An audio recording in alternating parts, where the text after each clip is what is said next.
Welcome back to Retro Reviews. It's been a long time, so let's get back into it with one of the most difficult games of 1986, Ghosts and Goblins. Capcom loves giving us great games, but not without torturing us with their insane difficulty levels. But this game in particular takes it way too far. The game opens with a knight and his lady friend hanging out in a cemetery, as romantic couples do, when Satan shows up and takes her away.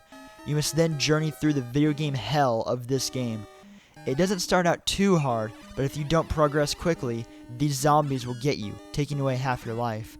The ideal strategy is to farm the knife out of a zombie because it is the best weapon. Halfway through the stage, you come across a red devil. These things suck. They fly up out of your reach and swoop down to hit you.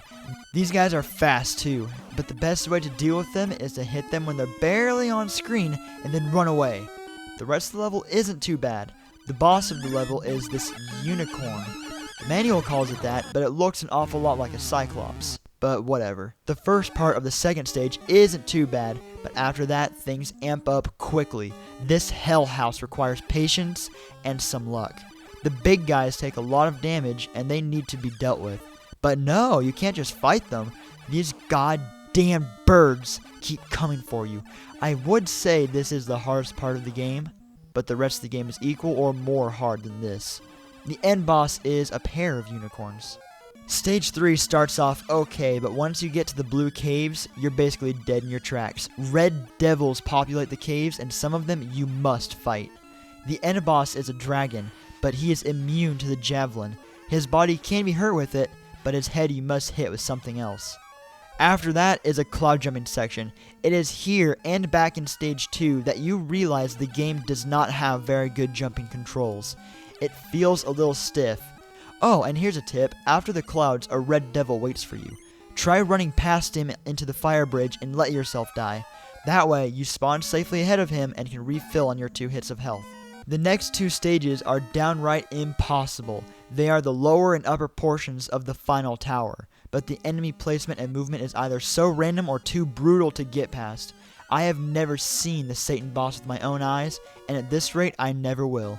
In stage 6 you come across this shield looking thing. If you are playing the game honestly, it is required to beat the game, but if you use a stage select code to jump around, don't worry about it. And so, here we are, the final battle with the devil. Yeah, in the manual, Satan and the devil are 2 separate beings. Okay. He is not that hard to deal with. Actually, he's pretty damn easy considering the hell you went through to even get to him. But here's where the game shows off how unforgiving it is. This game requires 2 playthroughs in order to even get the true ending. What a load of shit. But, if you want to see it, just fight him twice with the stage code, and there you go.